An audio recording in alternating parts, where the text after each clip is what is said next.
Segala puji, segala hormat hanya bagi nama-Mu Tuhan. Engkau yang layak dipuji, Engkau yang layak disembah Tuhan. Terima kasih Tuhan, karena begitu besar kasih-Mu buat kami semua Tuhan. Engkau berikan segalanya buat kami, Engkau berikan yang terbaik buat kami Tuhan. Sehingga kami boleh ada sampai saat ini Tuhan. Itu semua hanya karena kasih-Mu Tuhan, karena anugerah-Mu Tuhan, karena kemurahan-Mu Tuhan. Terima kasih Tuhan, terima kasih Yesus. Dan saat ini Tuhan, kami bersama-sama jemaat-Mu Tuhan. Kami mau memberikan persembahan kami yang terbaik buat Engkau Tuhan. Persembahan yang terbaik dari hati kami Tuhan. Dengan puji dan sembah kami Tuhan.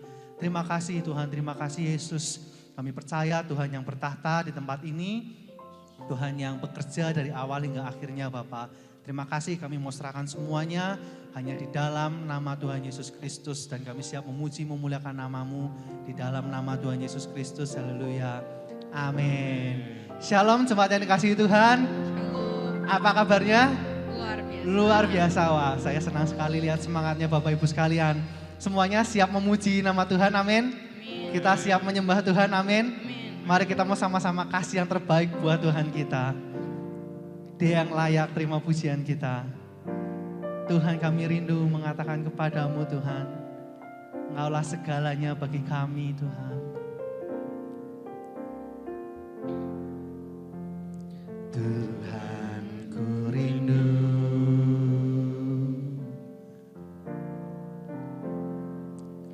mengatakan padamu,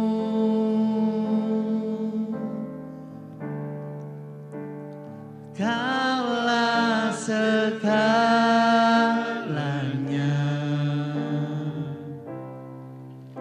di dalam hidupku.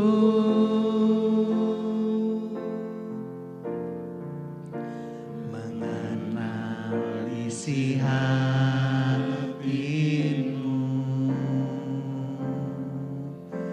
aku pun bersyukur.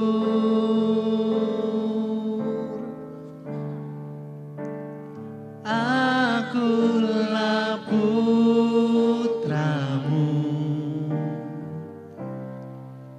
Putera Raja.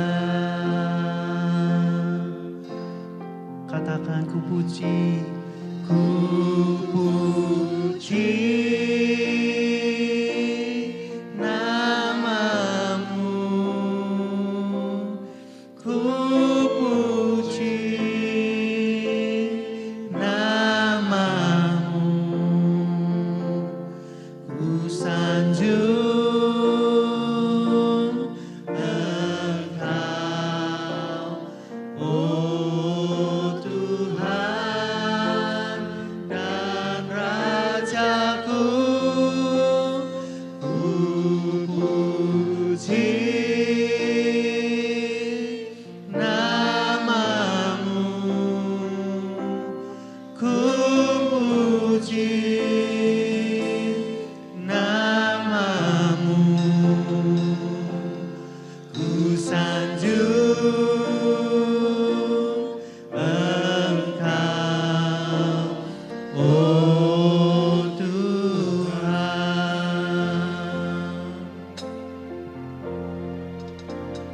Tuhan, ku rindu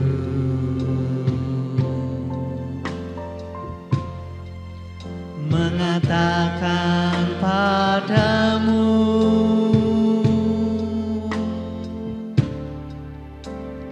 Kaulah segalanya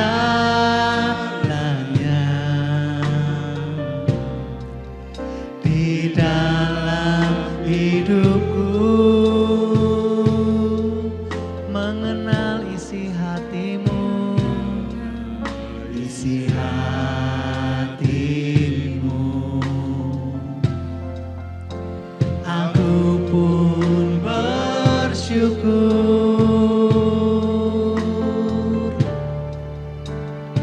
Akulah putramu, Putera Raja. Mari kita mau angkat tangan kita mau katakan, ku puji namamu, ku puji namamu, ku sanjung Engkau, oh Tuhan dan Rajaku. Ku puji namamu, ku puji namamu, ku sanjung Engkau, oh Tuhan. Mari saya undang kita sama-sama bangkit berdiri Bapak Ibu sekalian. Tuhan ku rindu, ya Yesus, mengatakan padamu,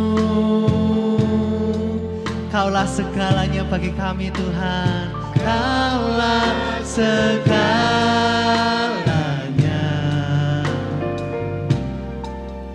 di dalam hidupku.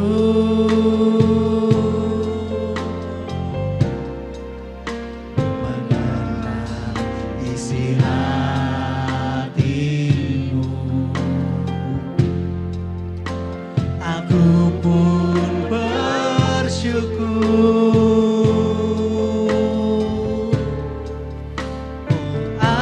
Akulah putramu, putra raja. Kami mau memuji Engkau bersama-sama Tuhan.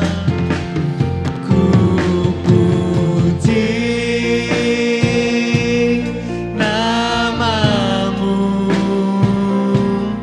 ku puji namamu,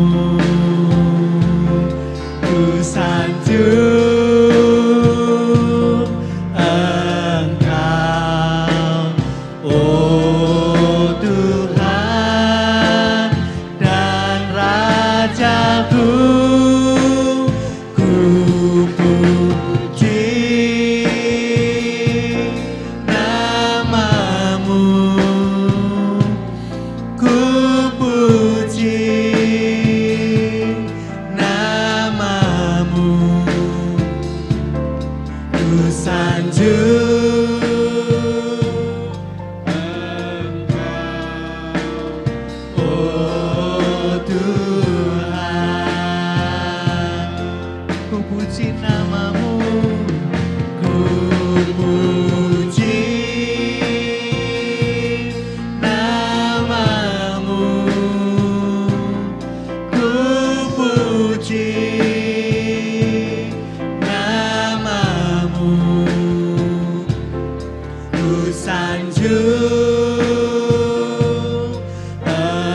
Engkau, oh Tuhan dan Rajaku. Ku puji namamu,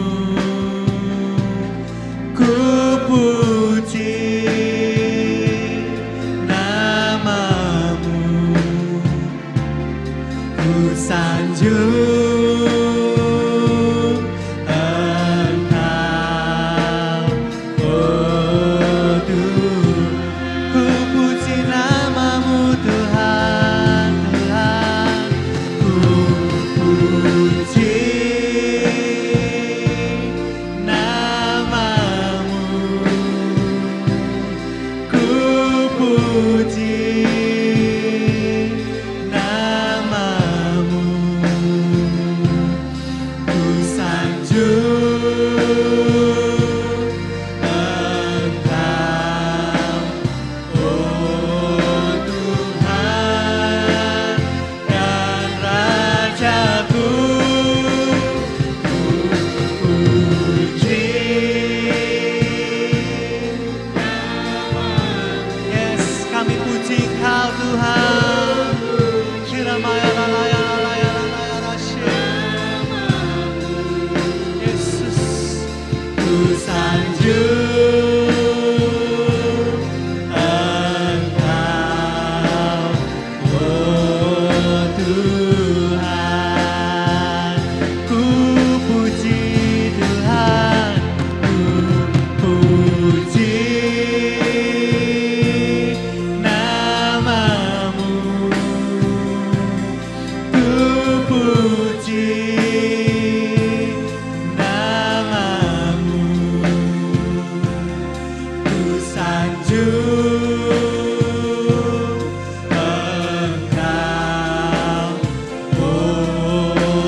pujian kami Tuhan. Yes, yes, yes. Kami mau katakan haleluya, haleluya. Yes, yes, haleluya, haleluya. Kau dimuliakan Tuhan, Kau disanjung, Kau ditinggikan Tuhan, di atas segalanya Tuhan. Yesus, Yesus Tuhan.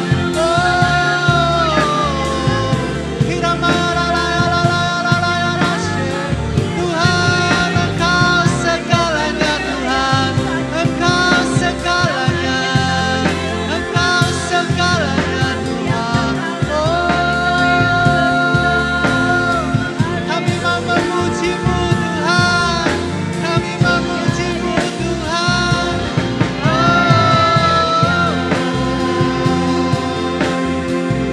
Yesus Tuhan, Yesus Tuhan.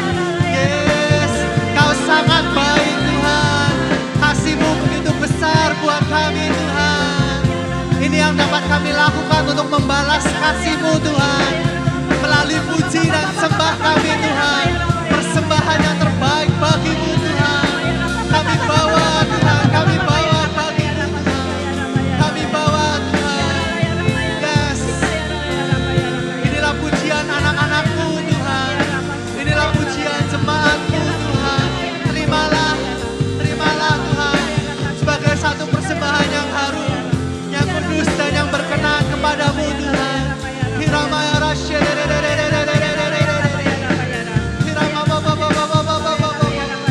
Terima kasih Tuhan, terima kasih Tuhan.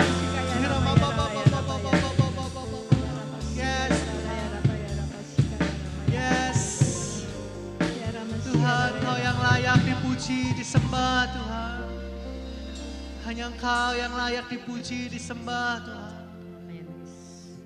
Kami mau tinggikan Kau lebih lagi Tuhan, lebih lagi Tuhan.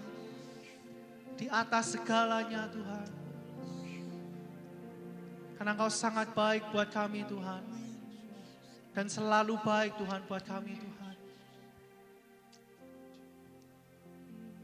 Ku puji nama-Mu. Ku puji nama-Mu. Ku sanjung Engkau, oh Tuhan, dan Rajaku.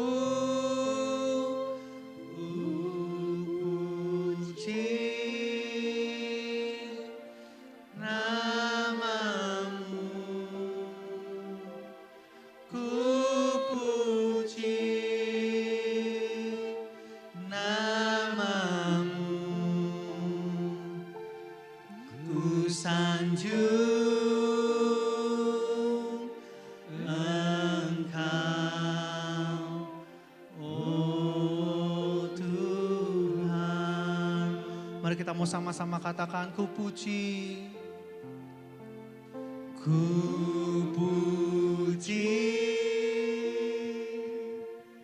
namamu. Yes, ku puji namamu. Ku sanjung, yes Tuhan, yes. Engkau yang kami sanjung, Engkau yang kami puji, Engkau yang kami tinggikan Tuhan. Engkau Tuhan dan Raja kami Tuhan. Ku puji namamu, ku puji namamu,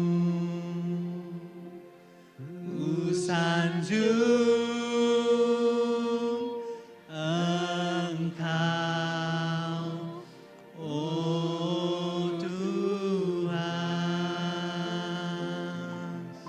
sanjung Engkau, ku sanjung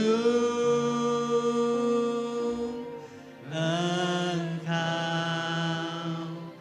oh Tuhan. Sekali lagi kita mau katakan, ku sanjung Engkau Tuhan, ku sanjung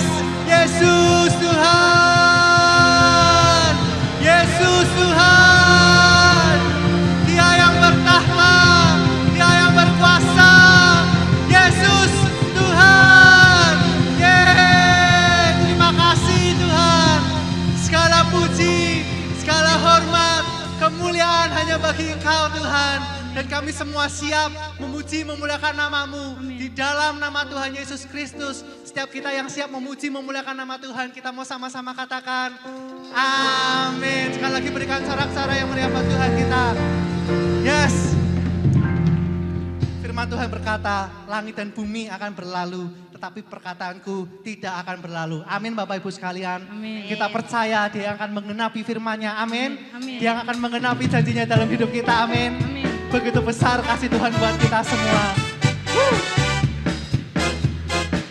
Mari kita mau menari buat Tuhan kita.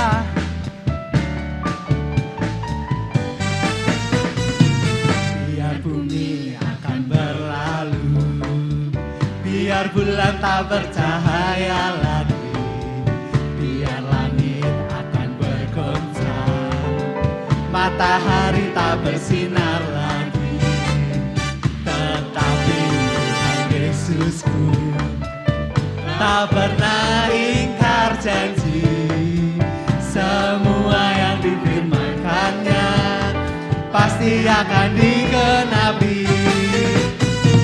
Biar bumi akan berlalu, biar bulan tak bercahaya lagi, biar langit akan bergoncang, matahari tak bersinar lagi, tetapi Tuhan Yesusku tak pernah ingkar janji. Amin.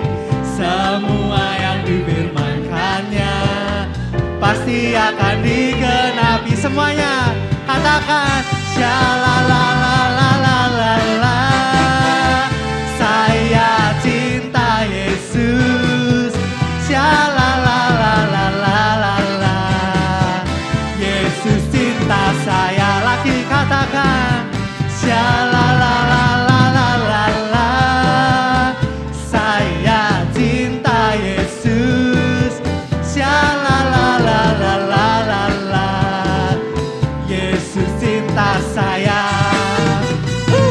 Biar bumi akan berlalu, biar bulan tak bercahaya lagi, biar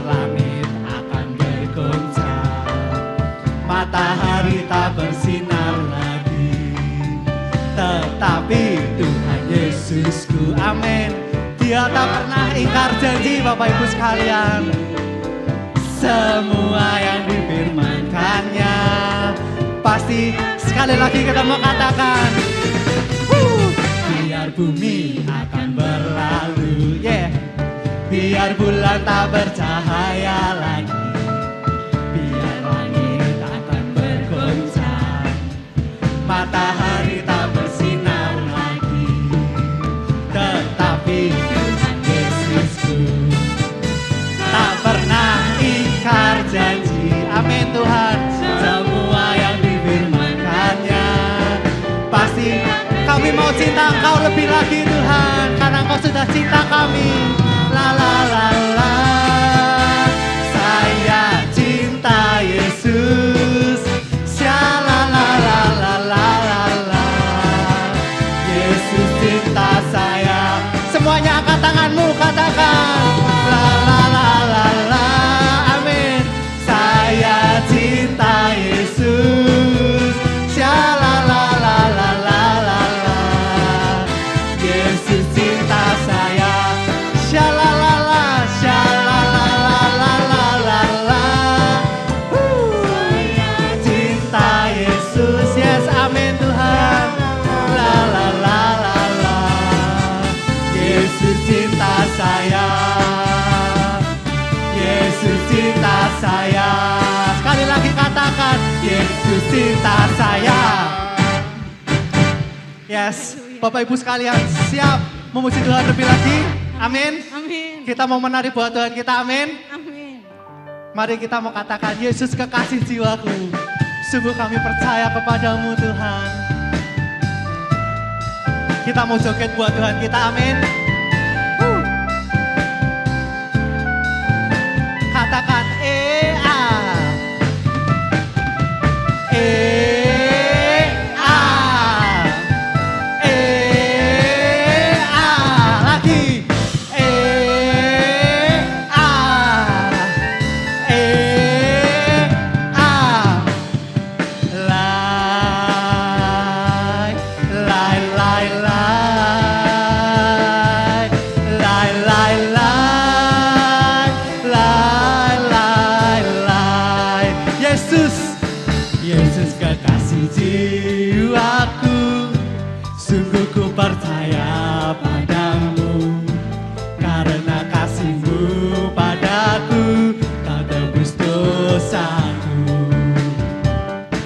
Dari terbitnya matahari dan sampai terbenamnya, ku angkat lagu pujian, tinggikan nama-Mu dengan kendang, kendang. Ku puji dengan kecapi.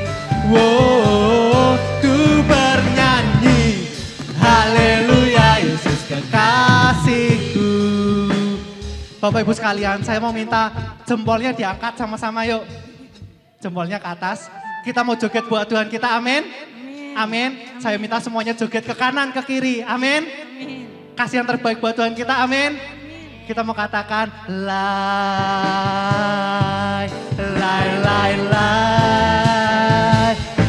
Lai, lai, lai. Lai, lai. Sekali lagi, lai, lai, lai. Lai, lai, lai, lai. Yuk semuanya joget. Lai, lai, lai. Lai, lai, lai. Yesus kekasih jiwaku, Yesus kekasih jiwaku, sungguh ku percaya padamu, karena kasih-Mu padaku, Kau tebus dosaku. Dari terbitnya matahari dan sampai terbenamnya, ku angkat lagu pujian, tinggikan nama. Mari kita mau joget buat Tuhan kita. Ku puji dengan kecapi. Wow, ku bernyanyi, haleluya, Yesus kekasihku. Dengan kendang dengan kecapi. Ku bernyanyi haleluya. Sekali lagi kita mau joget buat Tuhan kita. Dengan gendang ya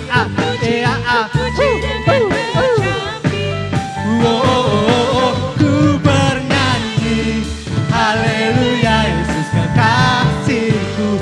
Semuanya angkat jempolnya.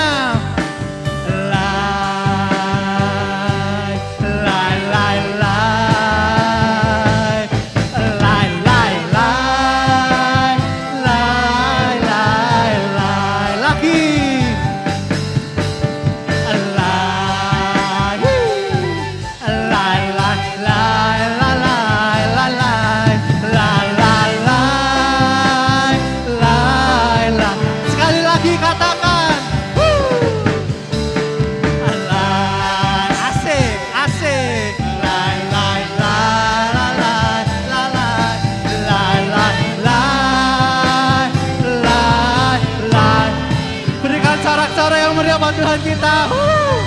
Yes. Saya persilakan Bapak Ibu sekalian boleh duduk.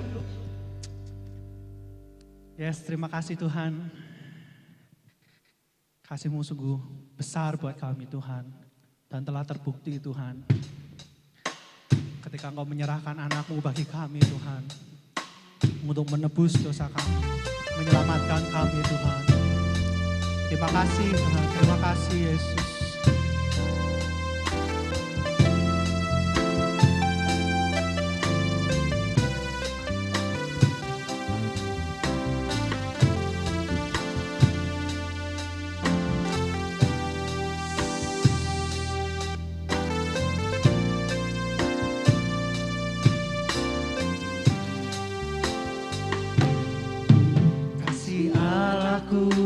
Sungguh telah terbukti ketika Dia serahkan anaknya. Yes Tuhan. Kasih Allah mau berkorban bagi kau dan aku. Tak ada kasih seperti kasih Allahku sungguh telah terbukti. Allahku sungguh telah terbukti ketika Dia serahkan anaknya. Kasih Allah mau berkorban bagi kau dan aku. Tak ada kasih seperti kasih-Mu.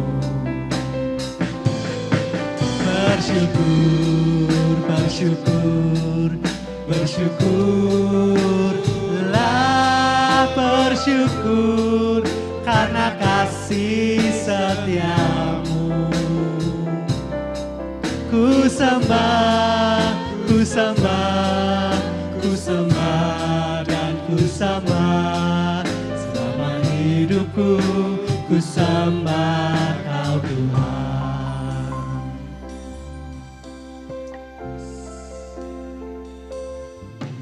Kasih Allahku sungguh telah terbukti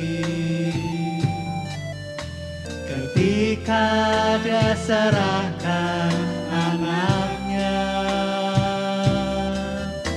Kasih Allah mau berkorban bagi kau dan aku. Tak ada kasih seperti kasih-Mu.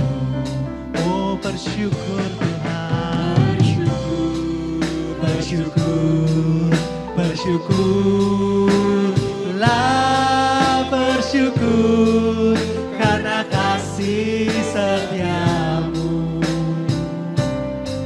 Ku sembah dan ku sembah selama hidupku.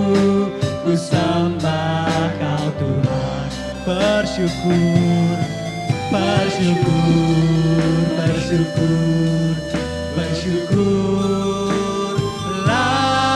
bersyukur karena kasih setiamu.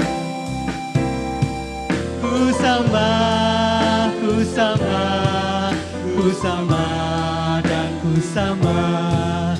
Selama hidupku ku sembah. Mari kita mau sekali lagi bangkit berdiri Bapak Ibu sekalian, katakan bersyukur, bersyukur, bersyukurlah bersyukur karena kasih setiamu. Ku sembah, ku sembah, ku sembah dan ku sembah. Selama hidupku ku sembah Kau Tuhan. Bersyukur, bersyukur, Bersyukur, bersyukur, bersyukurlah bersyukur karena kasih setiamu. Yes, terima kasih Tuhan. Ku sembah, ku sembah, ku sembah dan ku sembah. Selama hidupku ku sembah Kau Tuhan. selama hidupku, Selama hidupku ku sembah Kau Tuhan. selama hidupku, Selama hidupku ku sembah Kau Tuhan.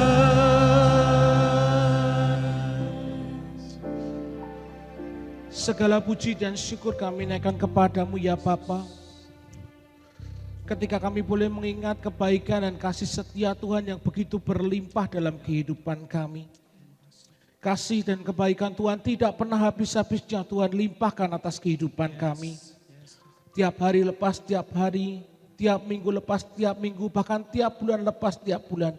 Kami boleh merasakan kasih setia Tuhan yang selalu baru ada dalam kehidupan kami. Pagi hari ini Tuhan ketika kami boleh datang di tempat ini, untuk boleh menaikkan pujian, penyembahan, serta pengagungan kami Tuhan. Biarlah segala pujian dan penyembahan itu jadi satu persembahan yang menyenangkan hati-Mu Tuhan. Dan nama-Mu saja yang dipuji dan ditinggikan. Tiba saatnya bagi kami untuk kami belajar kebenaran firman-Mu. Tuhan karuniakan buat setiap anak-anak-Mu Tuhan, roh hikmat, roh pengertian yang daripada Tuhan. Untuk kami boleh mengerti dan memahami akan kebenaran firman-Mu dalam kehidupan kami. Sehingga hidup kami Tuhan boleh semakin berkenan, hidup kami boleh semakin memuliakan akan nama-Mu Bapa. Dan hamba berdoa menyerahkan Tuhan buat penyampaian kebenaran firman Tuhan pada saat ini. Dari awal, pertengahan hingga pada akhirnya ke dalam berkat dan penyertaan tangan Tuhan sendiri. Di dalam berkat nama Tuhan Yesus Kristus kami berdoa. Amin. Silakan Bapak bisa duduk kembali. Shalom saudara kasih Tuhan. Ya kita bersyukur buat kasih Tuhan yang begitu berlimpah di dalam kehidupan kita semua. Saat ini firman Tuhan akan mengetengahkan sebuah tema mengenai iman dan mujizat atas Elia. Iman dan mujizat atas diri Elia sebagai salah satu nabi Tuhan, bagaimana dia dipakai Tuhan secara luar biasa. Ya untuk boleh menjadi nabi bagi bangsa Israel pada waktu itu. Mari kita akan baca bersama-sama bagian dari firman Tuhan yang diambil dari kitab 1 Raja-Raja pasalnya yang ke-17 ayat yang pertama sampai dengan ayatnya yang ke-6. Kita mau baca bersama-sama beberapa ayat ini untuk boleh mendasari kebenaran firman Tuhan pada saat ini. Mari kita baca bersama-sama dimulai dari ayat yang pertama dari 1 Raja-Raja pasalnya yang ke-17. 1, 2, 3. Lalu berkatalah Elia orang Tisbe dari Tisbe Gilead kepada Ahab. Demi Tuhan yang hidup, Allah Israel yang kulayani, sesungguhnya tidak akan ada embun atau hujan pada tahun-tahun ini kecuali kalau kukatakan. Kemudian datanglah firman Tuhan kepadanya, pergilah dari sini, berjalanlah ke timur dan bersembunyilah di tepi sungai Kerit di sebelah timur sungai Yordan. Engkau dapat minum dari sungai itu dan burung-burung gagak telah kuperintahkan untuk memberi makan engkau di sana. Ya, inilah yang firman Tuhan yang disampaikan Tuhan, firman Tuhan pada waktu ini, ketika Tuhan itu menunjukkan kepada Elia untuk dia harus pergi ke sungai Kerit. Dan Tuhan berjanji pada waktu pagi dan petang nanti burung-burung gagak itu akan datang untuk membawa roti dan daging sebagai makanan dari Elia. Bapak Ibu saya kasih, Elia adalah seorang nabi Tuhan yang berasal dari wilayah Gilead, ya, tempat itu kira-kira ada di sebelah timur Sungai Yordan, ya, 50 km dari kota Samaria yang merupakan ibu kota kerajaan dari Israel bagian utara. Ya, pada waktu itu Israel terbagi menjadi dua kerajaan, yang satu kerajaan Yehuda, yang satu kerajaan Israel. Nah, Elia ini ada di bagian kerajaan Israel sebelah utara. Ya, dia ada di situ menjadi nabi Tuhan yang melayani umat Israel pada waktu itu. Dan Elia ini dia diutus Tuhan untuk memperingatkan kepada bangsa Israel kepada Tuhan yang benar dan meninggalkan akan penyembahan berhala yang dilakukan oleh bangsa Israel pada waktu itu. Elia menubuatkan akan terjadi masa kekeringan pada masa pemerintahan Raja Ahab. Ya, Raja Ahab ini sangat jahat dan Raja Ahab ini dia menikah dengan seorang putri dari penduduk Kanaan, yaitu salah satunya adalah dengan namanya Isabel. Dia adalah putri dari Etbaal atau raja orang Sidon. Ya, sekarang disebut dengan Venesia. Ya, dan Etbaal ini dia adalah imam dari dewa Asyera dan dewa Baal.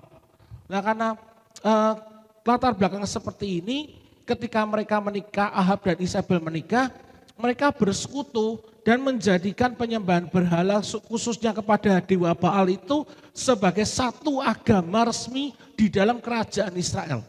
Jadi mereka tidak lagi menyembah kepada Tuhan yang hidup, Tuhan yang benar, Tuhan yang sudah melepaskan mereka dari tanah Mesir, dibawa ke tanah Kanaan, mereka menikmati hidup yang berkelimpahan di dalam Tuhan, tetapi mereka justru tidak menyembah kepada Tuhan yang benar, mereka justru dibawa oleh raja mereka yaitu Raja Ahab untuk menyembah kepada berhala yaitu dewa Baal. Ahab ini menyembah kepada Baal yang merupakan dewa orang Kanaan. Dan orang-orang Kanaan ini yakin, kenapa kok mereka menyembah kepada Baal? Karena mereka yakin bahwa dewa Baal itu mampu untuk mengendalikan cuaca, termasuk hujan. Dan merupakan dewa yang diandalkan masyarakat yang ada di tanah Kanaan pada waktu itu untuk bisa menghasilkan panen berlimpah dan juga memberkati mereka dengan makanan-makanan yang mereka makan sehari-hari. Maka dari itu mereka menyembah kepada seorang dewa yang namanya dewa Baal. Tetapi Tuhan menunjukkan akan kepada bangsa Israel dengan apa yang dinubuatkan oleh Nabi Elia bahwa akan terjadi masa kekeringan di Israel. Tuhan ingin menunjukkan kepada bangsa Israel pada waktu itu, kepada orang-orang yang menyembah kepada Baal, bahwa hanya Allah lah satu-satunya yang dapat memberikan kehidupan dan berkat di dalam kehidupan mereka. Dan Tuhan jugalah yang akan membuktikan kepada mereka bahwa Dia dapat menahan berkat-berkat kepada orang-orang yang memberontak dan tidak taat kepadanya. Jadi ketika Raja Ahab dan bangsa Israel pada waktu itu mereka tidak lagi taat dan mengikuti Tuhan yang benar, maka Tuhan memerintahkan nabinya yaitu Nabi Elia untuk dia menjumpai Raja Ahab dan dia menyampaikan seperti apa tadi yang dikatakan firman Tuhan di dalam ayat yang pertama, bahwa demi Tuhan yang hidup, sesungguhnya tidak akan ada embun atau hujan pada tahun-tahun ini kalau kukatakan. Itu nubuat yang disampaikan oleh Nabi Elia kepada Raja Ahab dan juga seluruh bangsa Israel, kalau mereka tidak bertobat dan tidak kembali menyembah kepada Tuhan yang benar, maka akan terjadi hal seperti yang dinubuatkan oleh Elia. Dan terjadilah seperti yang difirman oleh Tuhan. Di wilayah kerajaan Israel pada waktu itu terjadi dan mulai terjadi kekeringan yang luar biasa. Dan kekeringan itu terjadi selama 3,5 tahun lamanya. Ya padahal kita tahu semua bahwa air itu adalah merupakan kebutuhan yang paling utama di dalam kehidupan kita untuk menopang kelangsungan dari hidup seorang manusia. Ya kebutuhan kita yang utama itu adalah mengenai air. Dan khususnya di wilayah Israel, hujan atau embun yang turun setiap pada musimnya dan setiap pagi itu merupakan kebutuhan yang memberi kehidupan dan yang menyelamatkan kehidupan bangsa Israel pada waktu itu. Curah hujan yang terjadi sepanjang musim yang berbeda di dalam 1 tahun itu sangat penting untuk pertumbuhan tanaman, ya seperti biji-bijian dan juga pohon buah-buahan yang ada di sana. Dan air yang turun dari hujan itu juga berguna untuk mereka dapat memberi minum kepada ternak-ternak mereka. Dan hujan yang terjadi pada musimnya juga memastikan tersedia cukup ya air tanah dan juga air di dalam sumur sebagai sumber air minum mereka. Jadi bisa dibayangkan apa yang akan terjadi kepada orang-orang yang ada di Israel pada waktu itu jika selama 3,5 tahun lamanya tidak turun hujan dan tidak ada embun setetes pun yang turun di tanah Israel pada waktu itu. Ya, tanah itu menjadi kering sampai tanahnya itu retak-retak. Ya, pohon-pohon pada meranggas karena apa? Mereka tidak punya cukup air untuk bisa menumbuhkan buah-buahan, apalagi menghasilkan buahnya. Ya daun-daunnya saja tidak ada, apalagi menghasilkan buah-buahan. Dan itulah yang terjadi kepada atas bangsa Israel pada waktu itu.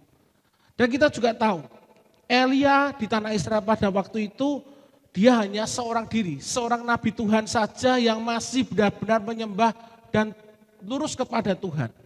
Ya, dan walaupun hanya seorang diri dan tidak dianggap, ya Nabi Elia tetap saja gigih menyampaikan apa yang dipesankan Tuhan kepada bangsa Israel dan juga kepada Raja Ahab.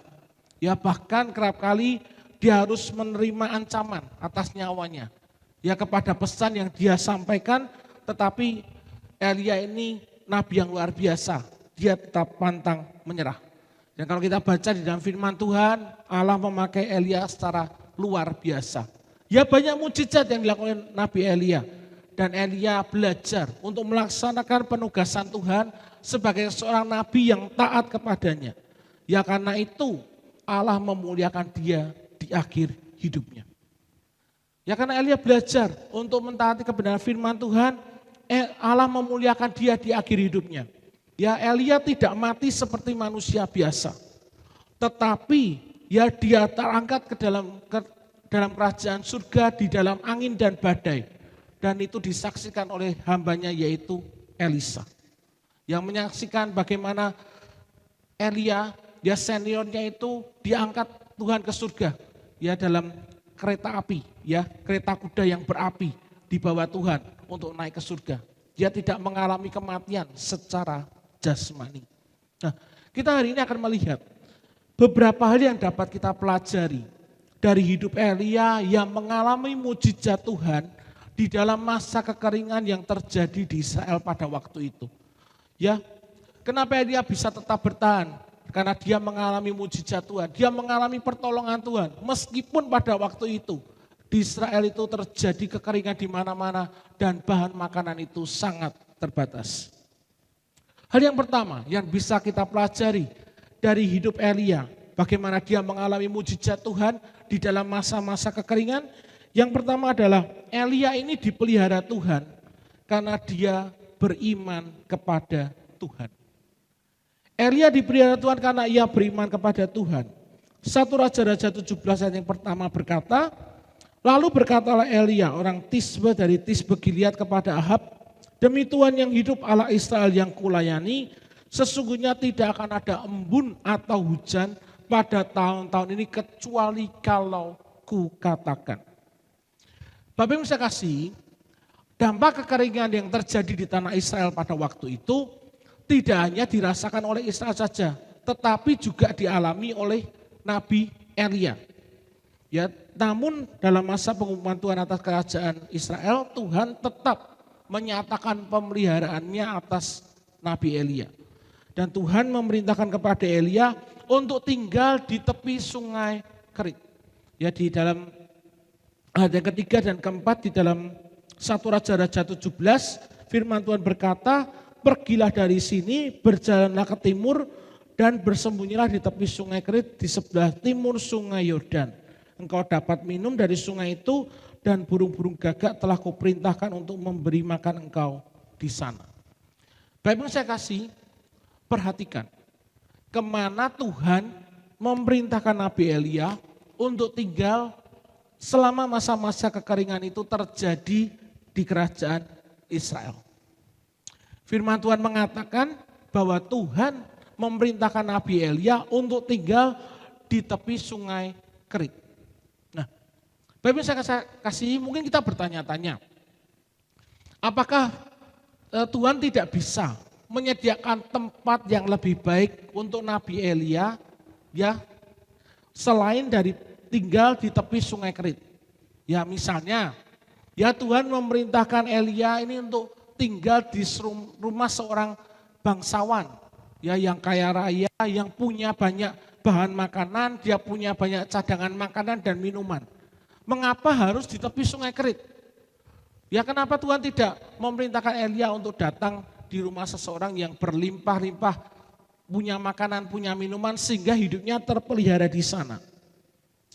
Dan perlu kita ketahui bahwa sungai Kerit itu bukanlah sungai yang paling indah yang ada di Israel. Ya, jika dibandingkan dengan sungai yang terkenal di Israel yaitu Sungai Yordan, ya, Sungai Kerit ini jauh kalah sekali. Jauh kalah bagus. Ya, saat itu sedang di masa kekeringan. Jadi kemungkinan besar ada banyak bangkai binatang yang bertebaran di tepi Sungai Kerit karena biasanya binatang-binatang itu akan mencari, ya, sumber air yang masih ada. Sumber air terakhir yang masih ada.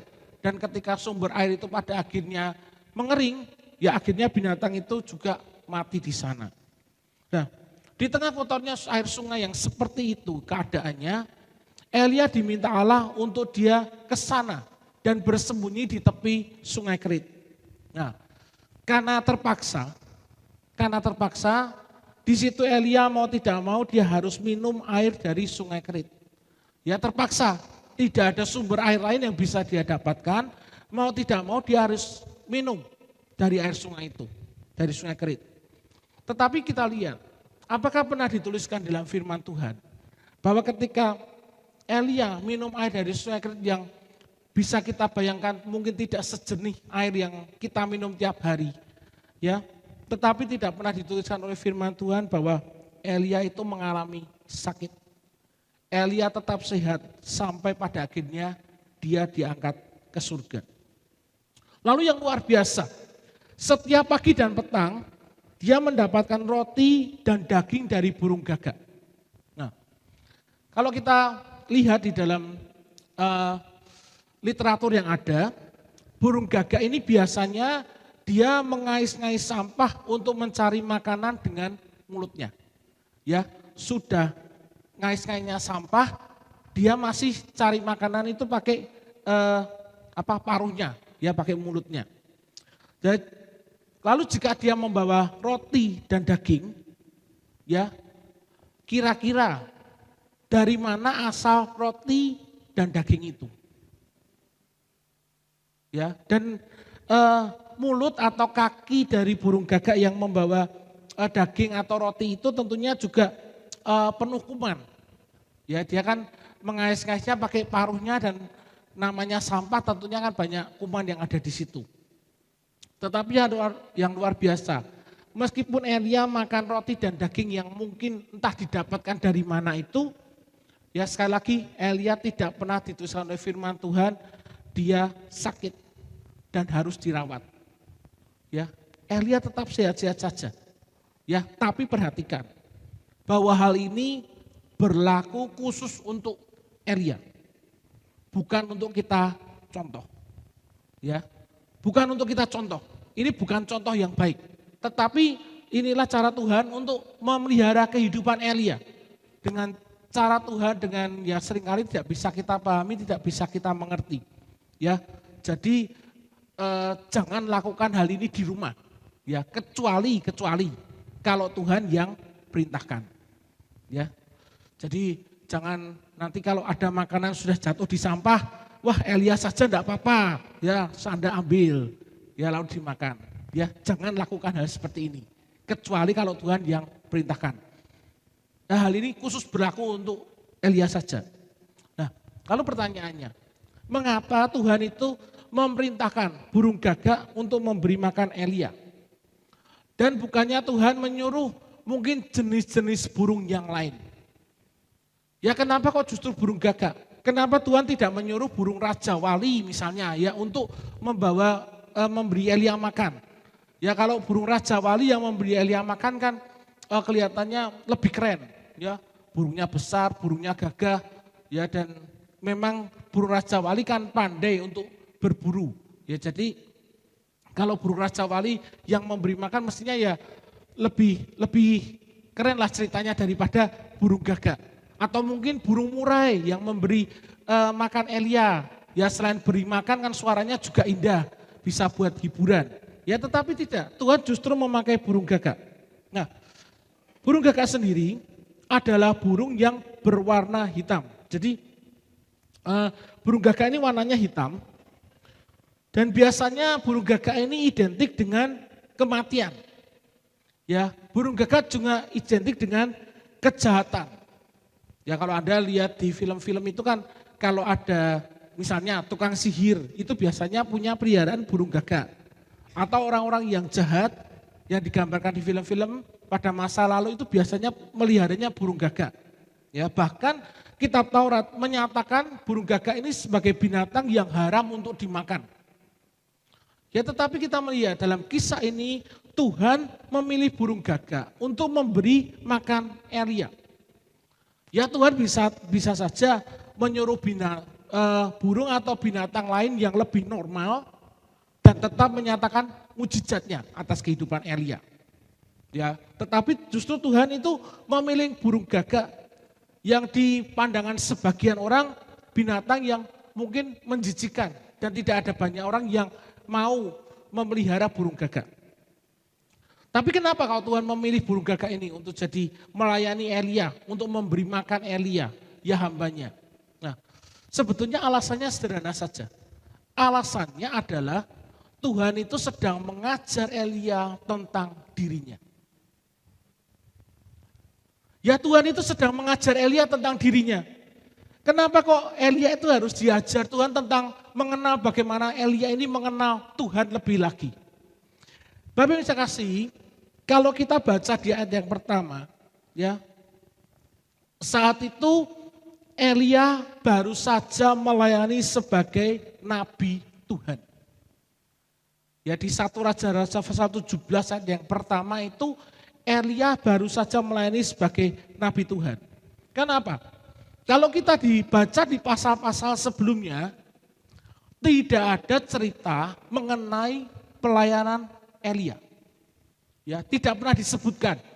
Ya, baru di pasal 17 ayat yang pertama tiba-tiba muncul nama Elia.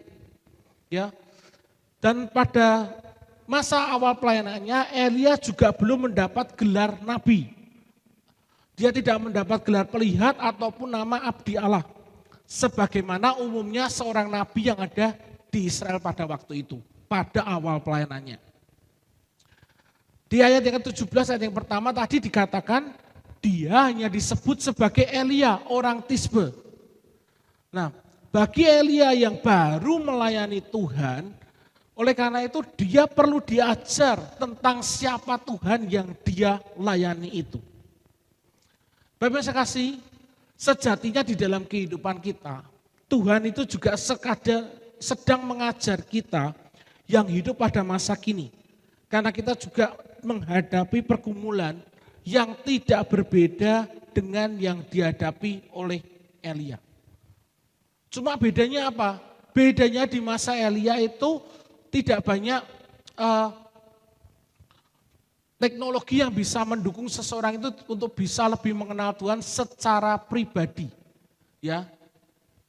Pada waktu itu belum ada yang namanya internet. Belum ada yang namanya buku-buku yang bisa dibaca. Ya. Jadi Tuhan mengajar Elia itu secara pribadi untuk mengenal dirinya. Ya, kalau kita mau mengenal Tuhan sekarang, ya kita punya banyak alat pendukung. Kita punya banyak fasilitas. Ya kita bisa datang ke gereja, kita bisa mendengarkan firman Tuhan, kita bisa memuji Tuhan dan lain sebagainya. Ya tetapi berbeda dengan zaman Elia.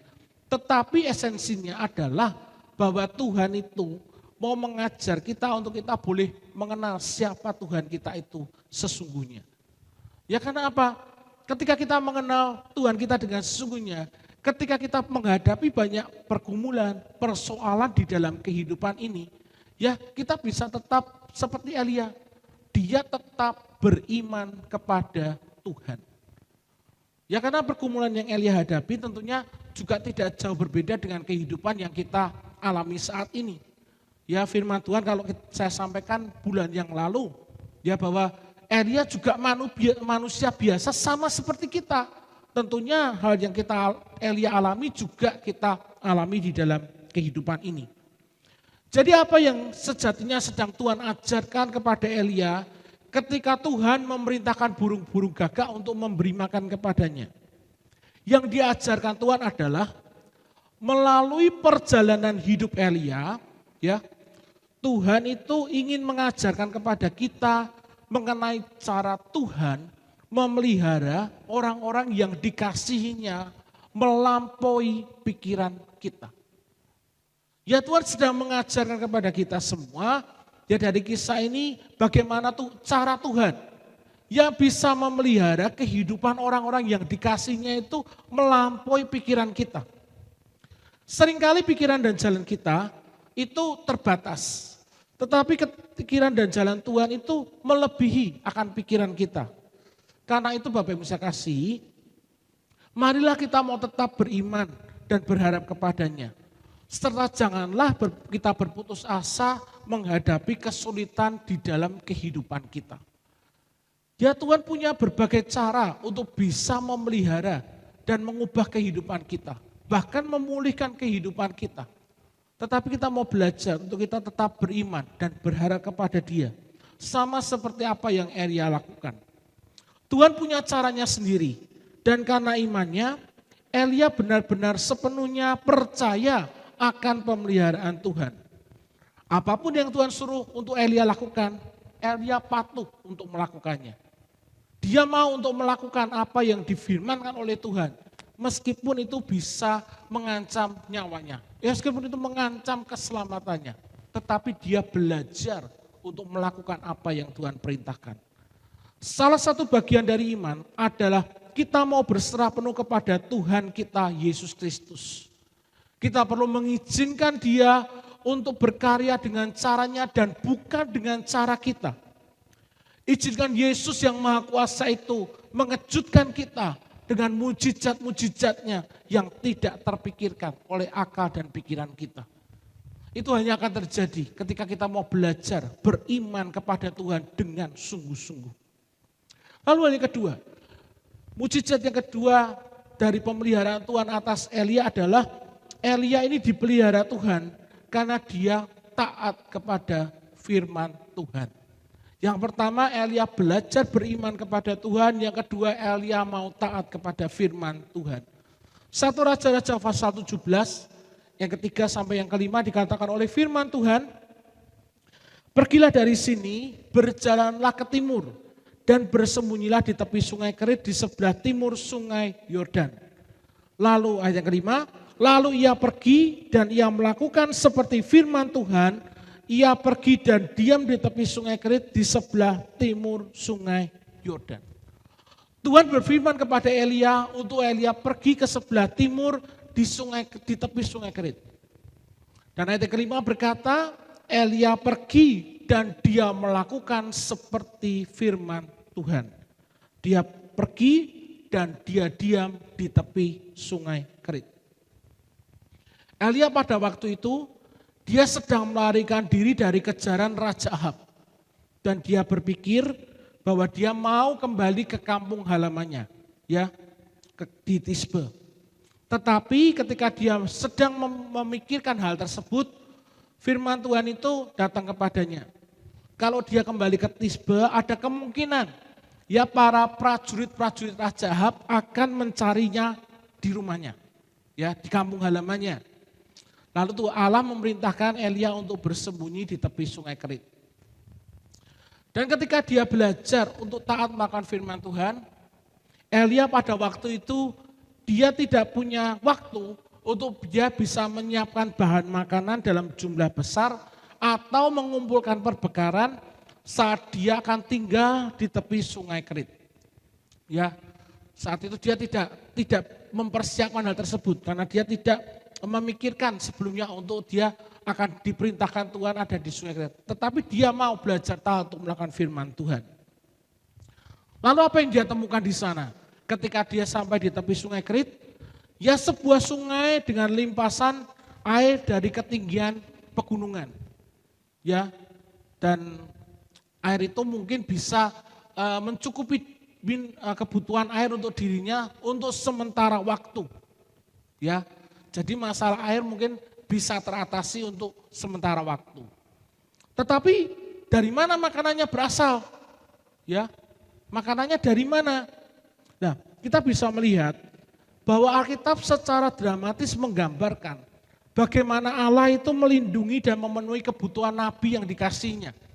Di ayat yang keempat dan keenam dari firman Tuhan dikatakan, engkau dapat minum dari sungai itu. Ya, jadi masalah air teratasi. Dan kemudian Tuhan berkata, dan burung-burung gagak telah kuperintahkan untuk memberi makan engkau di sana. Lalu ia pergi dan melakukan seperti firman Tuhan, ia pergi dan diam di tepi Sungai Kerit di sebelah timur Sungai Yordan. Perhatikan, pada waktu pagi dan petang, ya burung-burung gagak itu membawa roti dan daging kepadanya, dan dia bisa minum dari sungai itu. Bapak Ibu sekalian, di sini kita melihat ya akan satu penyediaan Tuhan yang luar biasa. Ya bahwa ada pemeliharaan Tuhan ya yang dilakukan Tuhan. Kita melihat penyediaan Tuhan satu penyediaan yang supranatural. Ya, bayangkan burung gagak datang dan dia mengantarkan makanan. Jadi yang antar makanan bukan GoFood tapi GaFood, gagak food. Ya, kalau kita kan pesan makanan bisa pakai GoFood. Ini burung gagak yang datang. Ya, jadi namanya bukan GoFood tapi GaFood. Ya, itu Tuhan yang melakukannya dengan caranya Tuhan. Ya, Tuhan itu luar biasa. Ini ya hasil dari apa? Hasil dari ketaatannya. Elia taat kepada Tuhan dan Tuhan memelihara dia. Tuhan menyediakan kebutuhan akan hambanya. Elia menyaksikan kuasa Allah yang luar biasa. Ketika burung gagak itu membawakannya roti dan daging 2 kali sehari, pagi dan sore. Dan dia dapat memenuhi air, kebutuhan airnya dari air sungai yang mengalir di dekatnya. Hal yang luar biasa, meskipun Elia pada waktu itu dia sendirian dan sedang diburu oleh raja, kebutuhan Elia dipenuhi oleh Tuhan sendiri.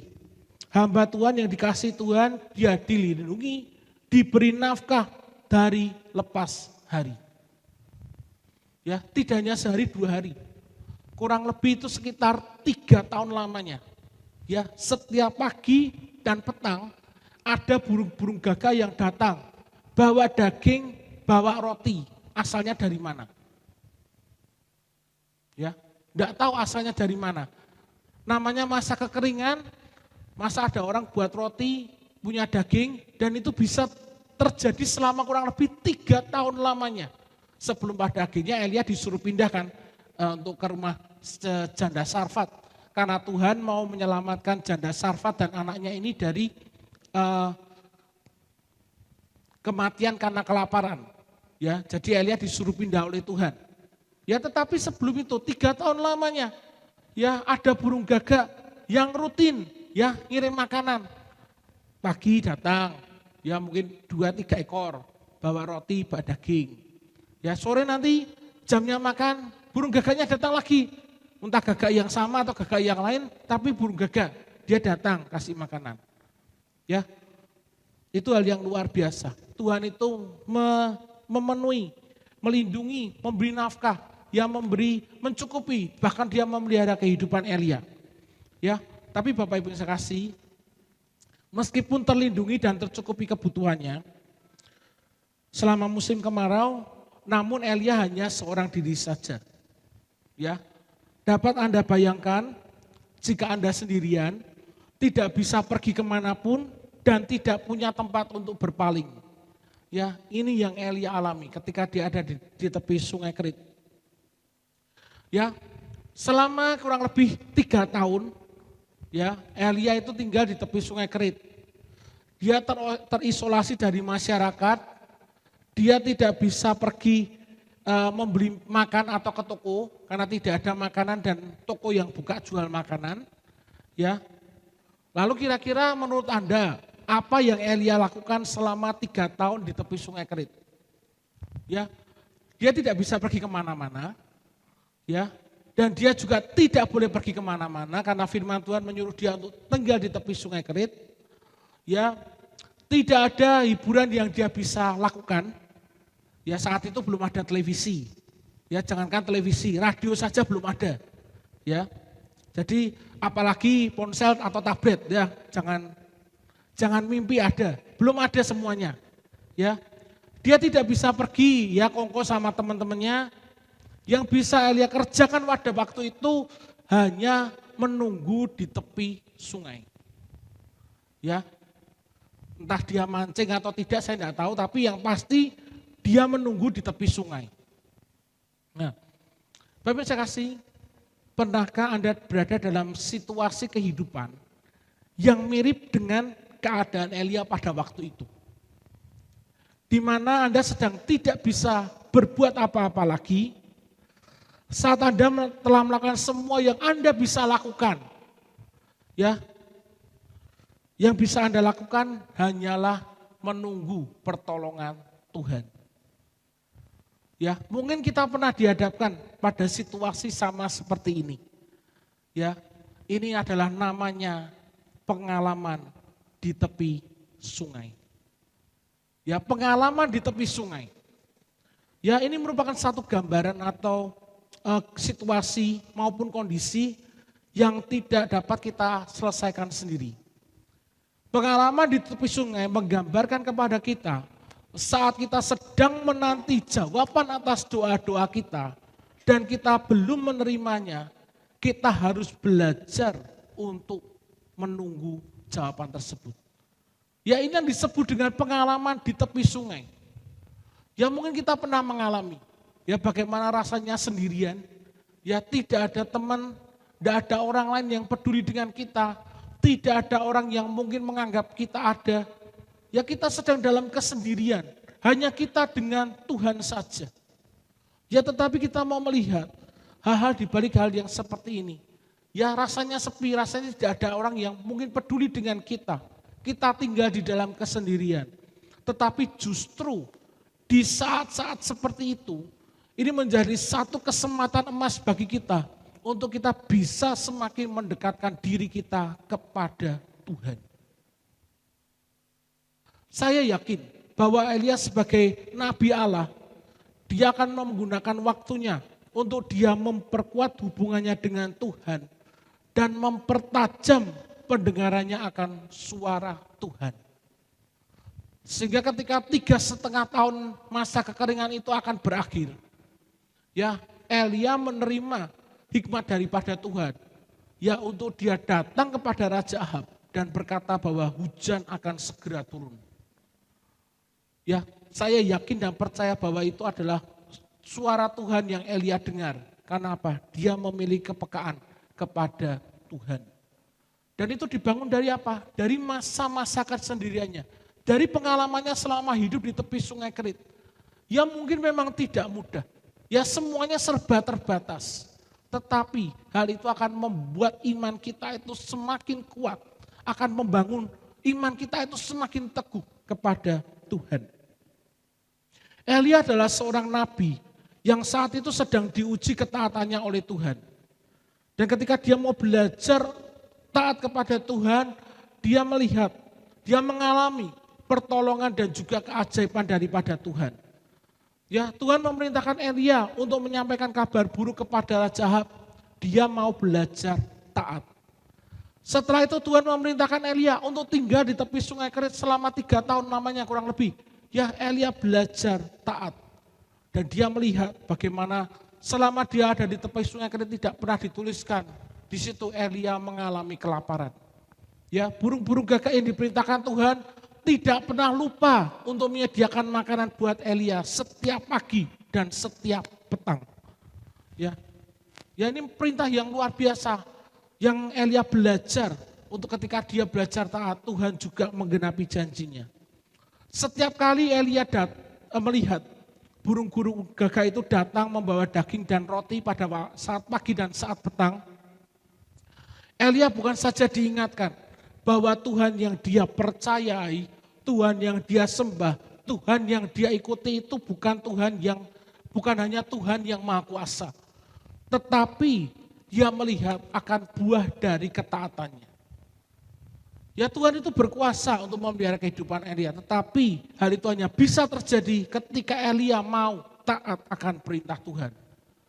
Oleh karena itu kita perlu belajar bahwa ketaatan itu adalah bagian penting dari iman. Tanpa ketaatan tidak akan ada iman yang sejati. Kalau kita mau memiliki iman yang sejati, kita harus belajar untuk menjalani yang namanya ketaatan.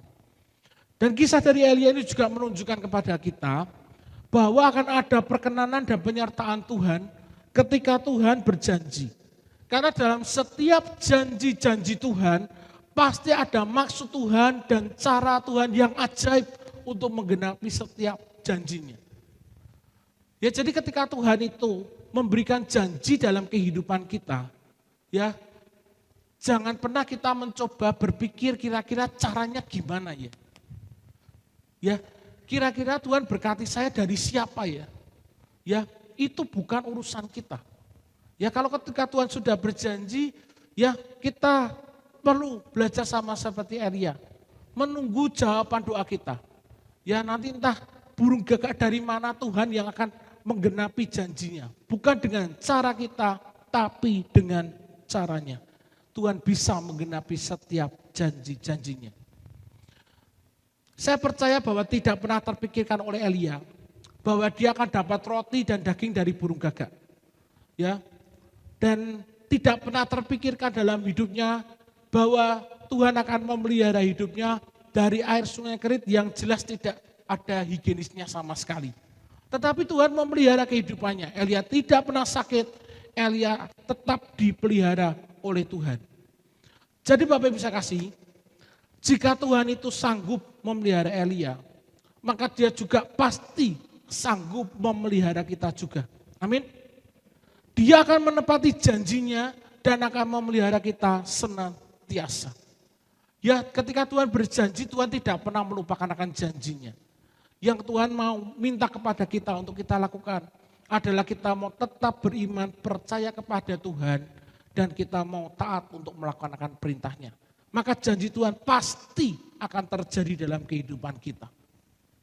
Dalam kehidupan kita, terkadang Tuhan juga menggunakan kesulitan-kesulitan yang kita alami dalam dunia ini untuk mendorong kita itu untuk lebih lagi mencari Tuhan.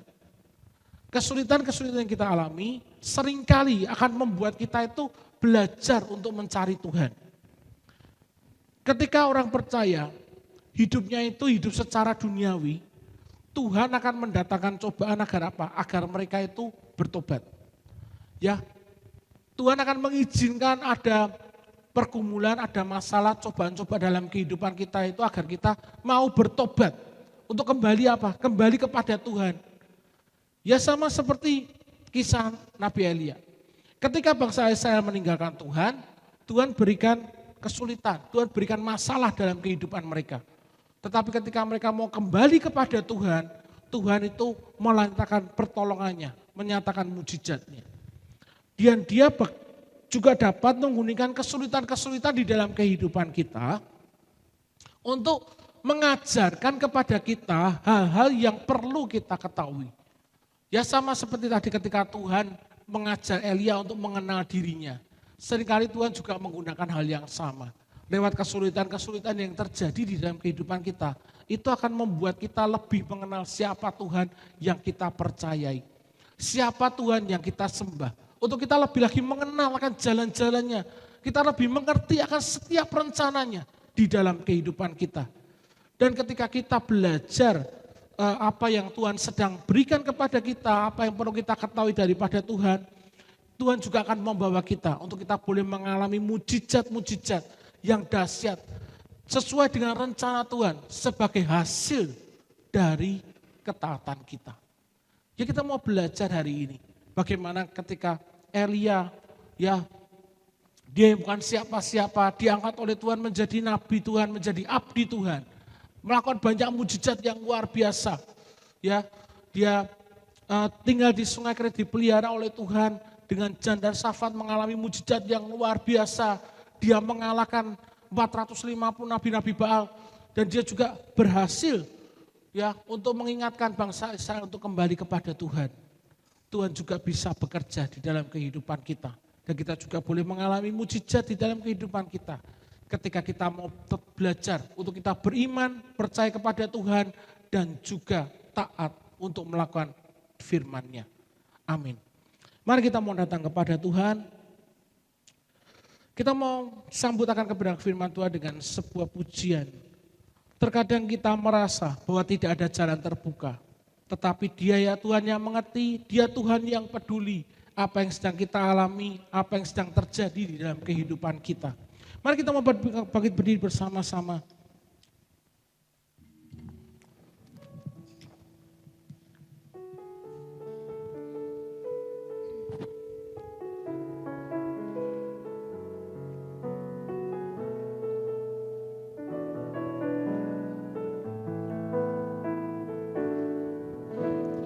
Terkadang kita merasa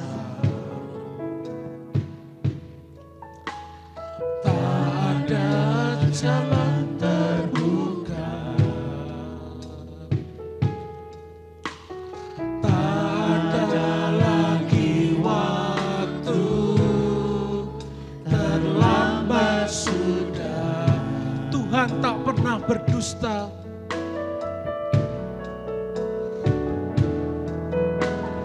Tuhan tak pernah berdusta. Dia selalu pegang janjinya. Bagi orang yang percaya, mujizat itu nyata. Orang percaya, mujizat nyata. Dia mengerti, Dia peduli. Dia mengerti, Dia peduli. Persoalan yang sedang terjadi, Dia mengerti, Dia peduli. Persoalan yang kita alami, namun satu yang minta, agar kita percaya sampai mujizat menjadi nyata. Terkadang kita merasa, terkadang kita merasa tak ada jalan terbuka, tak ada lagi waktu, terlambat sudah. Dia Tuhan yang berkuasa, Dia selalu pegang akan janjinya. Tuhan tak pernah berdusta. Amin. Dia selalu pegang janjinya.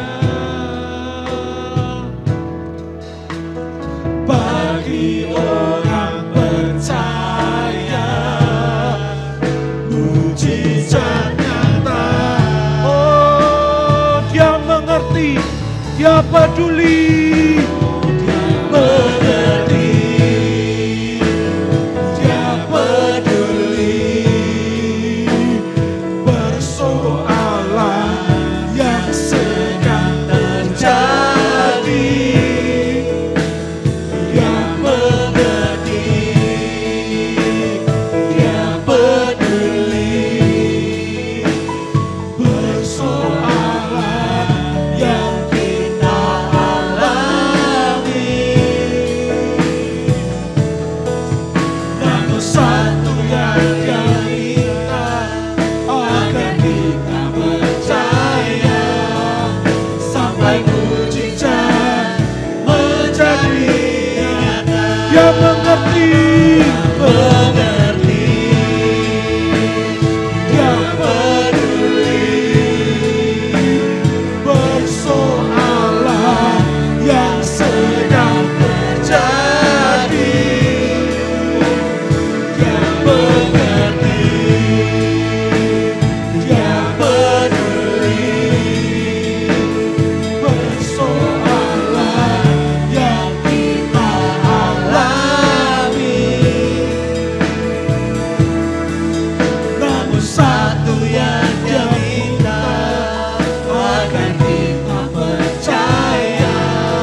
satu yang Dia minta, namun satu yang Dia minta, agar kita percaya sampai mujizat menjadi.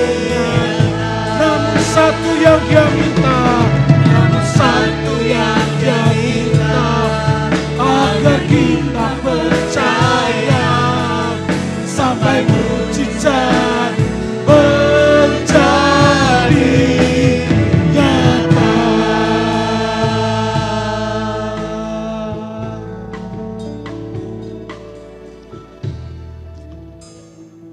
Pujian ini mengingatkan kepada kita bahwa kita punya Tuhan yang peduli dengan kehidupan kita. Kita punya Tuhan yang mengerti kehidupan kita. Setiap persoalan, setiap pergumulan,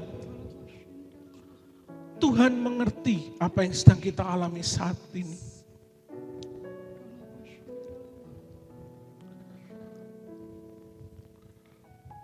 Kalau kita mau mengalami mujizat dan pertolongan Tuhan, Tuhan mau kita tetap beriman dan percaya kepada Dia. Jika kita mau belajar mentaati akan kebenaran firman Tuhan, Tuhan pasti akan menyatakan pertolongannya di dalam kehidupan kita. Tuhan akan menyatakan mujizatnya nyata atas diri kita. Saat ini kalau ada di antara Bapak Ibu yang sedang mengalami masalah persoalan dalam kehidupanmu, dan kau merasa bahwa kau membutuhkan mujizat Tuhan itu ada dalam kehidupanmu, terjadi dalam hidupmu, kau boleh mengangkat tanganmu di hadapan Tuhan. Dia mengerti akan apa yang sedang kau alami. Tapi Tuhan mau melihat bahwa engkau mau percaya sungguh-sungguh kepada Tuhan. Engkau mau benar-benar berserah kepada Tuhan. Maka Tuhan akan menyatakan kuasa-Nya dalam kehidupan kita semua.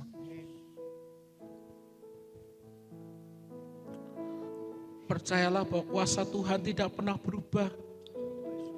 Dulu, sekarang, bahkan sampai selama-lamanya. Kalau di masa kekeringan, Tuhan sanggup memelihara dan melindungi kehidupan Elia.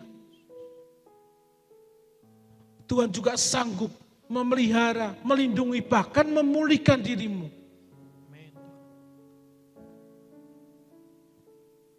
Kuasa Tuhan tidak pernah berubah. Kuasa-Nya nyata dalam kehidupan kita. Dia mengerti,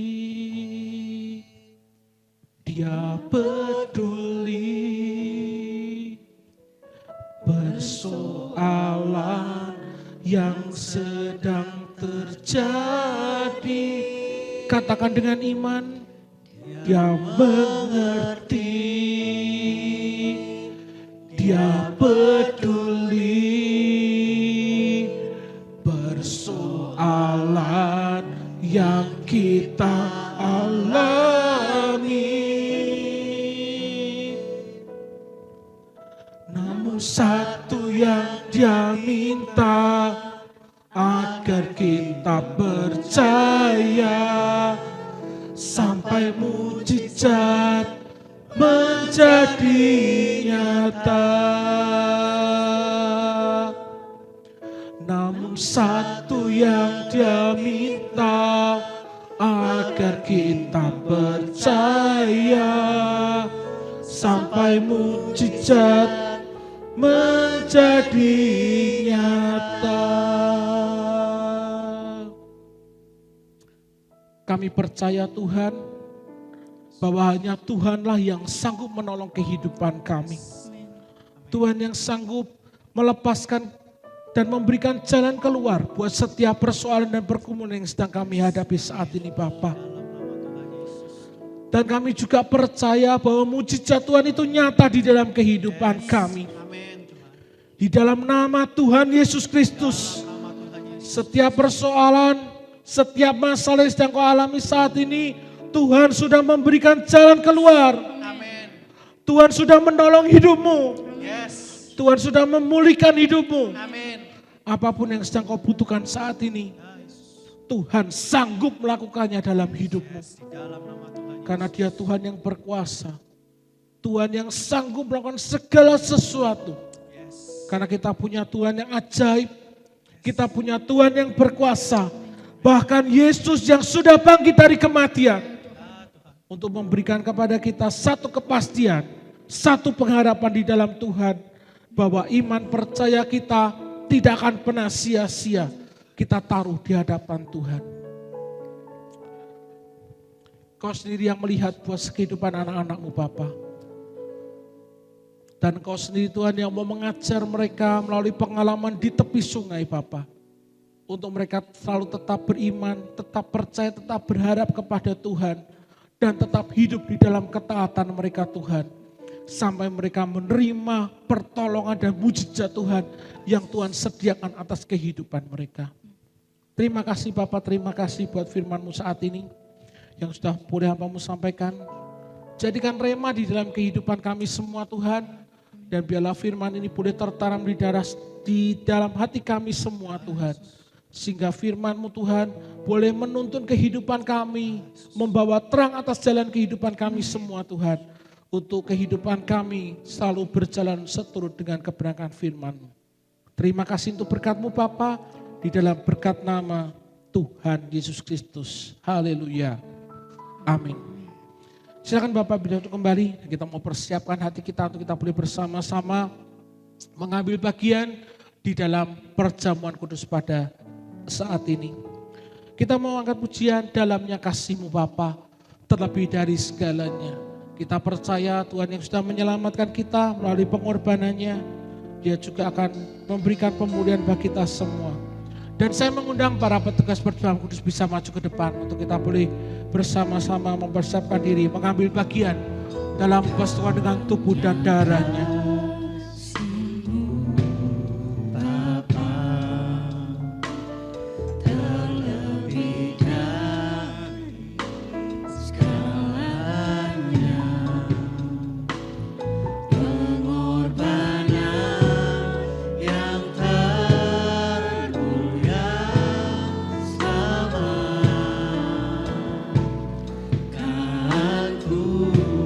Dengan darah yang tercurah, dengan darah yang tercurah,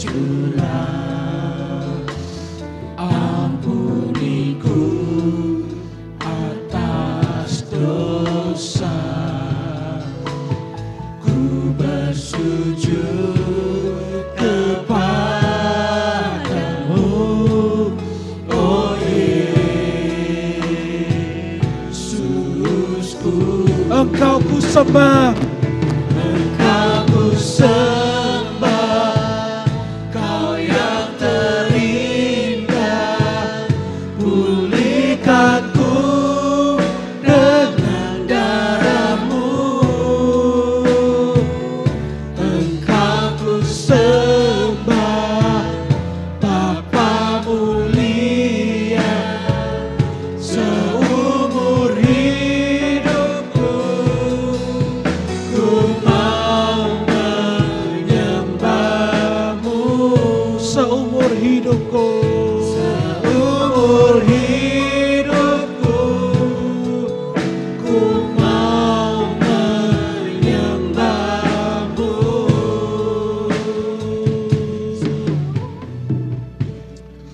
Kami datang di hadirat-Mu Tuhan pada saat ini. Biarlah Kau sendiri Bapa yang menyucikan dan menguduskan kami untuk kita boleh bersama-sama mengambil bagian di dalam persekutuan dengan tubuh dan darah-Mu. Kau menyucikan, menguduskan kami semua Tuhan, karena kami percaya ada kuasa mujizat Tuhan ketika kami bersekutu dengan tubuh dan darah Tuhan pada saat ini di dalam berkat nama Tuhan Yesus Kristus. Bapak kasih Tuhan, pada malam terakhir sebelum Tuhan Yesus diserahkan, di Loteng Yerusalem Tuhan mengadakan perjamuan yang terakhir bersama dengan murid-muridnya. Di sana Tuhan mengambil roti, Dia memecah-mecahkannya dan membagikannya kepada murid-muridnya dan berkata, inilah tubuhku yang telah dipecahkan bagi kamu. Ingatlah setiap kali kamu makan tubuhku. Setelah makan Tuhan mengambil cawan anggur dan berkata, Inilah can perjanjian baru yang telah dimeteraikan dengan darahku. Ingatlah setiap kali kamu makan tubuhku dan minum darahku, akan pengorbanan yang sudah Tuhan Yesus lakukan bagi kita semua. Dia menyerahkan anaknya yang tunggal, Yesus Kristus, untuk mati di atas kayu salib, untuk menebus akan setiap dosa-dosa kita, dan menanggung setiap pergumulan kita semua. Mari pada saat ini dengan iman dan percaya, kita terima roti tubuh Tuhan dan cawan darah Yesus.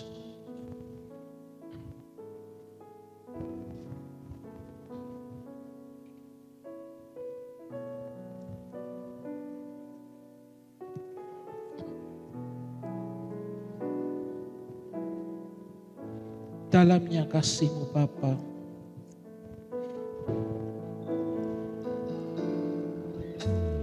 Dalamnya kasih-Mu Bapa, terlebih dari segalanya, pengorbanan yang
kita memahami bersama-sama. Engkau ku sembah, Bapa mulia, seumur hidupku ku mau menyembah-Mu. Engkau ku sembah, Engkau ku sembah.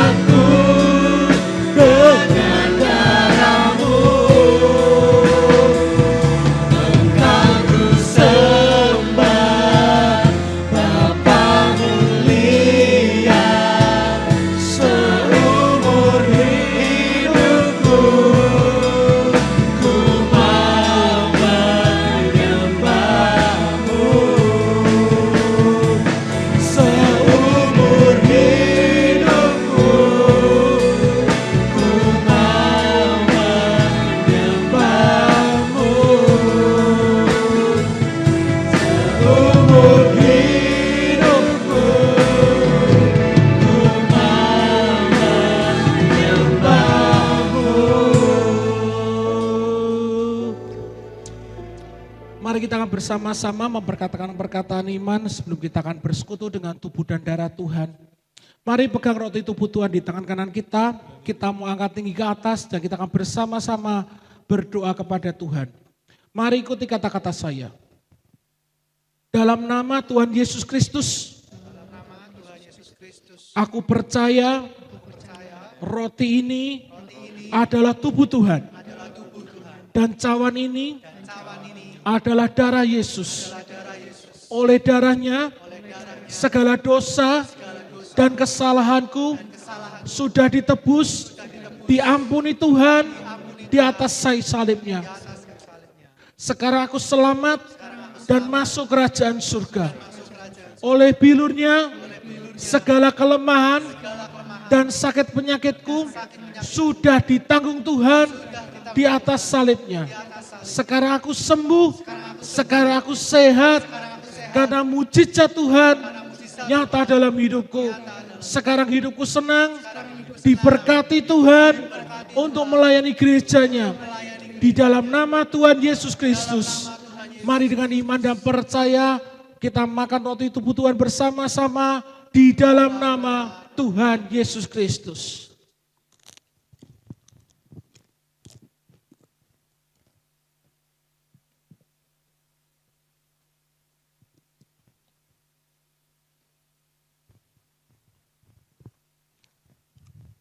Pindahkan cawan di tangan kanan kita.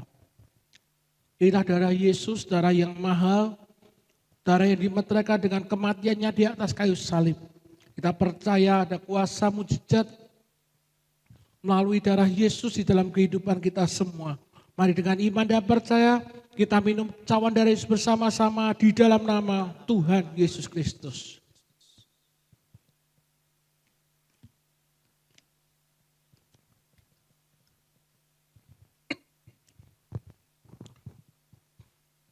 Mari kita mau bersyukur kepada Tuhan. Kita mengucap syukur buat kebaikan Tuhan, buat kasih Tuhan, buat pengorbanan yang sudah Tuhan Yesus lakukan dalam kehidupan kita semua. Hanya melalui kematian Yesus di kayu salib kita boleh dilepaskan, dibebaskan dari setiap dosa-dosa kita. Hanya darah Yesus yang bisa menghapuskan dosa kita di hadapan Bapa. Mari kita bersyukur buat kebaikannya, buat kasih Yesus yang begitu besar di dalam kehidupan kita. Dia tidak meninggalkan kita untuk binasa di dalam neraka, kekalan api neraka. Tetapi dia memberikan Yesus Kristus untuk mati bagi kita semua sebagai korban penebusan dosa kita semua. Mari kita bersyukur kepada Tuhan. Terima kasih Yesus, kasih-Mu besar bagi kehidupan kami semua Bapa. Yesus Kristus yang telah mati bagi kami. Darah-Mu tercurah, tubuh-Mu tercapit buat kami Bapa. Bersyukur buat kemenangan-Mu. Terima kasih Bapa, terima kasih. Anugerah-Mu besar bagi kami semua.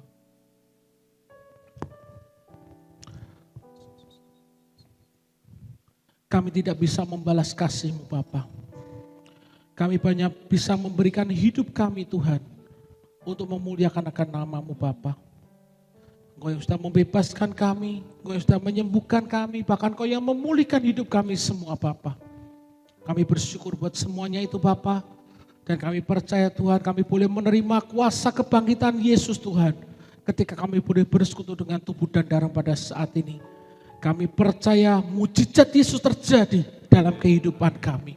Bersyukur dan berterima kasih buat berkat-Mu. Untuk kami boleh bersama-sama pada saat ini mengambil bagian di dalam persekutuan dengan tubuh dan darah Tuhan. Terima kasih berkat-Mu di dalam berkat nama Tuhan Yesus Kristus. Haleluya. Amin. Darah Yesus menghapuskan segala dosaku. Sementara cawan-cawan boleh kembali dikumpulkan. Darah Yesus Menghapuskan segala dosaku. Bilur Yesus Menyembuhkan segala sakitku. Kasih Yesus, oh sungguh indah. Kasih dan kuasa-Nya tidak berubah. Yang lemah Dia kuatkan, yang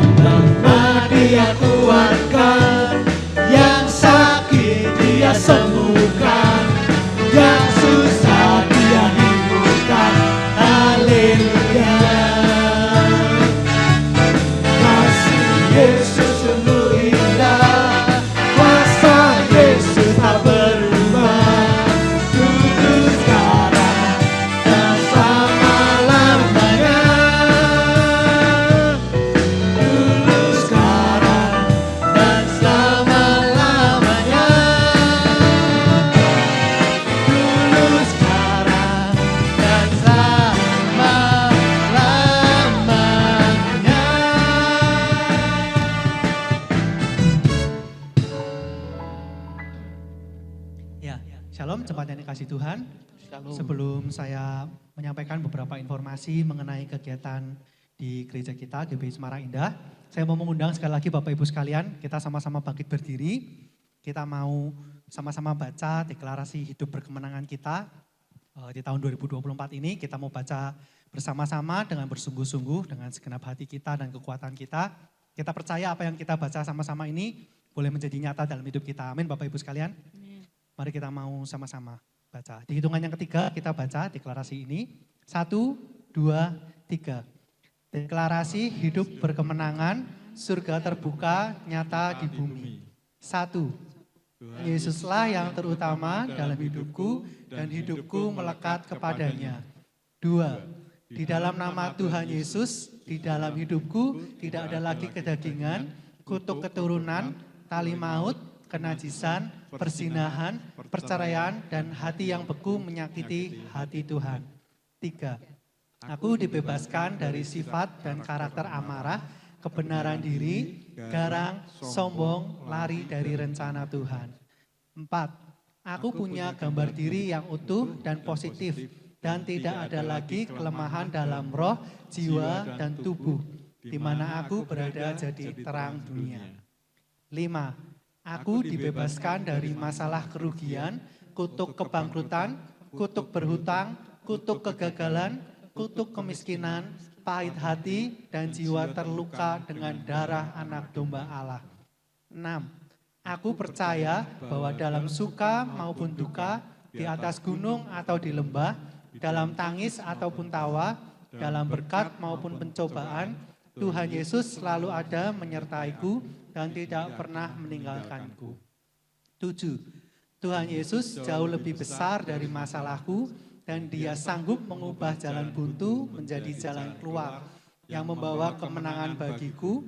Pertolongannya tidak pernah terlambat, waktunya tepat untuk menjawab semua doa-doaku. 8. Manisnya hidupku tidak tergantung dari banyaknya harta kekayaanku, namun seberapa bersyukurnya aku akan segala hal yang ada dalam hidupku. 9. Terjadi pemulihan bagi rumah tanggaku, keluargaku, kesehatanku, pendidikanku, dan ekonomiku. Aku diberkati dengan mudah dan limpah untuk memberkati banyak orang. 10. Tuhan akan membawa hidupku tetap naik dan bukan turun, menjadi kepala dan bukan ekor. Deklarasi ini kami katakan dengan kekuatan iman dan kedaulatan Tuhan jadi nyata. Amin. Saya persilakan Bapak Ibu sekalian boleh kembali duduk. Ya, ibadah raya onsite kita Bapak Ibu sekalian minggu depan tanggal 25 Februari 2024 masih akan diadakan pada pukul 8 pagi dan akan dilayani oleh Bapak Pendeta Daniel Sutikno.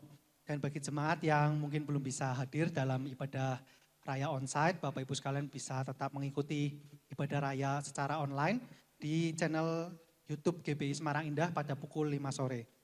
Dan kami informasikan bahwa foto-foto dokumentasi Natal dan Tahun Baru GBI Semarang Indah sudah jadi. Bagi Bapak Ibu sekalian yang ingin melihat foto-foto tersebut dapat melakukan scan QR Code yang tersedia atau dapat juga meminta link tautan kepada Bapak Pendeta Matias Samuel Lloyd. Dan bagi Bapak Ibu sekalian yang akan memberikan persembahannya bagi pelayanan dan pekerjaan Tuhan, amplop persembahan dapat dimasukkan ke dalam kotak persembahan yang ada di pintu keluar gereja ketika Bapak Ibu sekalian nanti akan pulang. Dan ada tambahan pengumuman dari Youth Philadelphia, saya persilakan.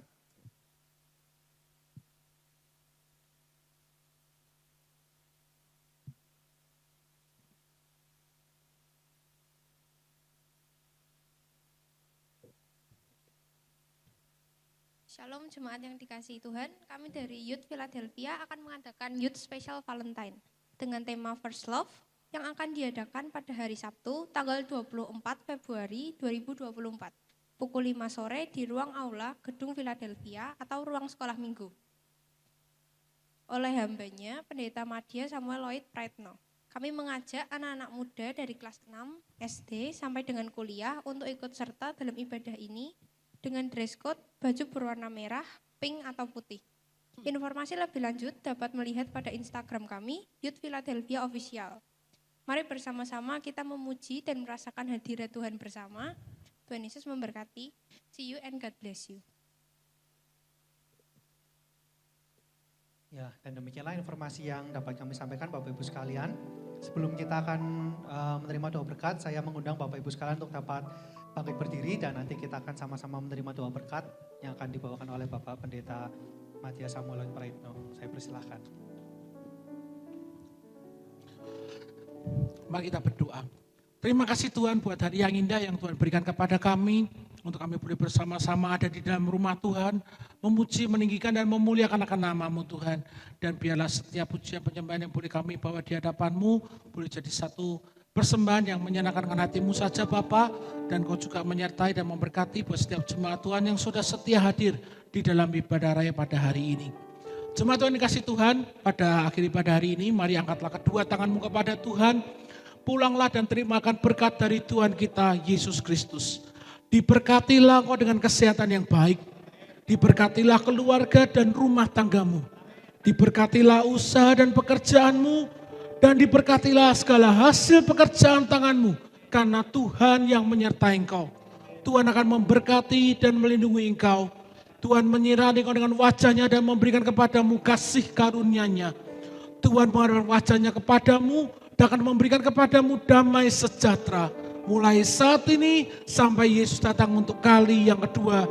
Mari kita semua yang percaya terima berkat Tuhan. Katakan dengan iman bersama-sama. Amin.